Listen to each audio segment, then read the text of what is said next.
Olá, alunos, tudo bem com vocês? Continuando o nosso conteúdo, lembrando que se vocês ainda tiverem algumas dúvidas sobre o que passou, vocês podem continuar perguntando. Agora a gente vai falar sobre a desesportivização, que é basicamente o oposto da esportivização, onde a gente sai de uma prática corporal muito esportivizada e vai diminuindo o grau de esportivização dela.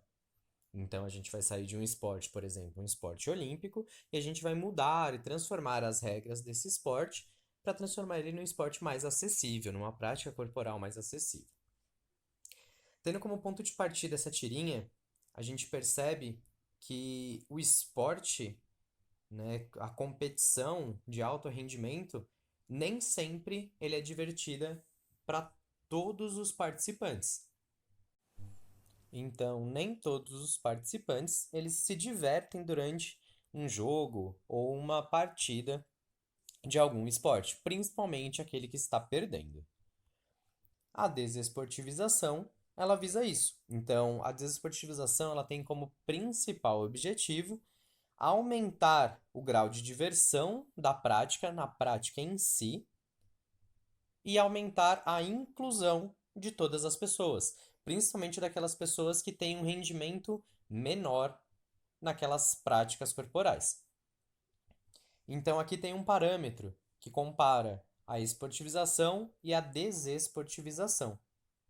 Então, quando eu mudo as regras e transformo aquele esporte mais acessível, a intenção é sempre aumentar a inclusão de todas as pessoas, pessoas de sexos diferentes, pessoas de idades diferentes, de capacidades, habilidades diferentes, e às vezes até a inclusão de pessoas com deficiências, principalmente visando a descontração, então o divertimento, né, a gente pode trazer isso como um lazer também, e o grau maior de desesportivização são os jogos cooperativos, onde todos os participantes eles cooperam para um único objetivo. Então, nesses tipos de jogo, a gente não tem perdedor, o que aumenta o nosso grau de empatia e solidariedade. Aqui nessa tirinha, a gente tem um exemplo de desesportivização. Então, eles estão falando sobre o beisebol, que é um esporte que tem regras específicas, é um esporte que já participou das Olimpíadas, então muito provavelmente na próxima Olimpíada a gente já tenha um beisebol ou softball aparecendo novamente, mas aqui ele traz algumas mudanças nessas regras. Então, na última fala do Calvi, a gente já tem várias regras de um esporte que não existe no beisebol. Então, ele mudou várias regras para que aquilo fosse mais divertido para ele. Na apostila de vocês vai trazer vários exemplos disso. Né? Então aqui está um exemplo do Intercross. Lembrando que o Intercross ele não é um esporte extremamente desesportivizado, então ele tem muitas regras ainda. Porém, na apostila de vocês vai trazer outros exemplos, como por exemplo o Corfball, que é uma variação do basquete, onde eu consigo juntar várias pessoas com habilidades totalmente diferentes, com idade totalmente diferente. E aí, geralmente, uma das regras que a gente tem no Corfball é que cada um vai marcar o seu igual. Então, um dos exemplos é que mulher marca mulher e homem marca homem, podendo ter um jogo misto, mas eu também posso ter outros. Então, por exemplo, quem tem menor habilidade marca também quem tem menor habilidade.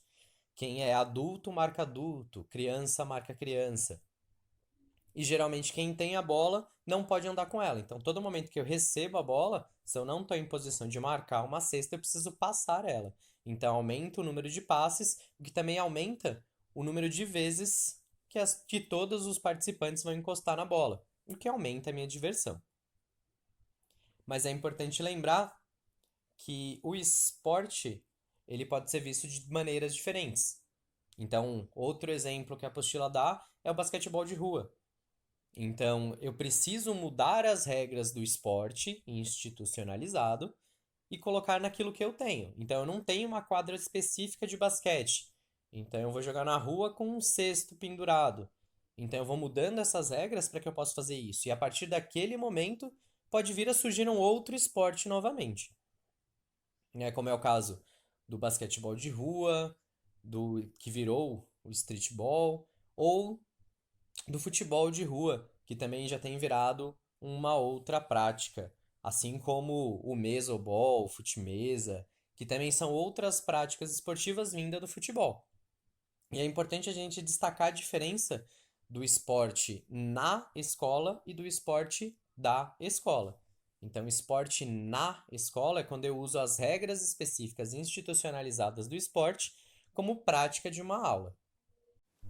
Porém, o esporte da escola é aquele esporte onde eu vou adaptar as regras daquele esporte para o ambiente que eu tenho, tanto para a qualidade dos alunos, principalmente voltado aí para o rendimento das habilidades, das técnicas, das táticas, do conhecimento do esporte, até da parte física. Então, eu não vou fazer um futebol de campo se eu só tenho uma quadra. Então, eu vou adaptar essas regras para isso. Assim como os materiais também. Então, não tem como eu dar uma aula de lacrosse, intercourse, se eu não tenho, né, os equipamentos necessários para isso, mas eu posso adaptar esses equipamentos e transformar uma prática corporal muito perto do que ela realmente é. Isso é a desesportivização. E aí, por fim, na apostila de vocês tem um exemplo da capoeira. Então ele vai falar sobre a capoeira, que a capoeira é um jogo, é uma dança, é uma luta, é um esporte, e aí ela passa por todas essas fases. Então ela começa como uma prática corporal não esportivizada, ela vai se esportivizando e depois ela também passa por esse processo de desesportivização. Então, se vocês tiverem qualquer dúvida, pode me perguntar, sempre estou à disposição de vocês. Tchau e até a próxima aula.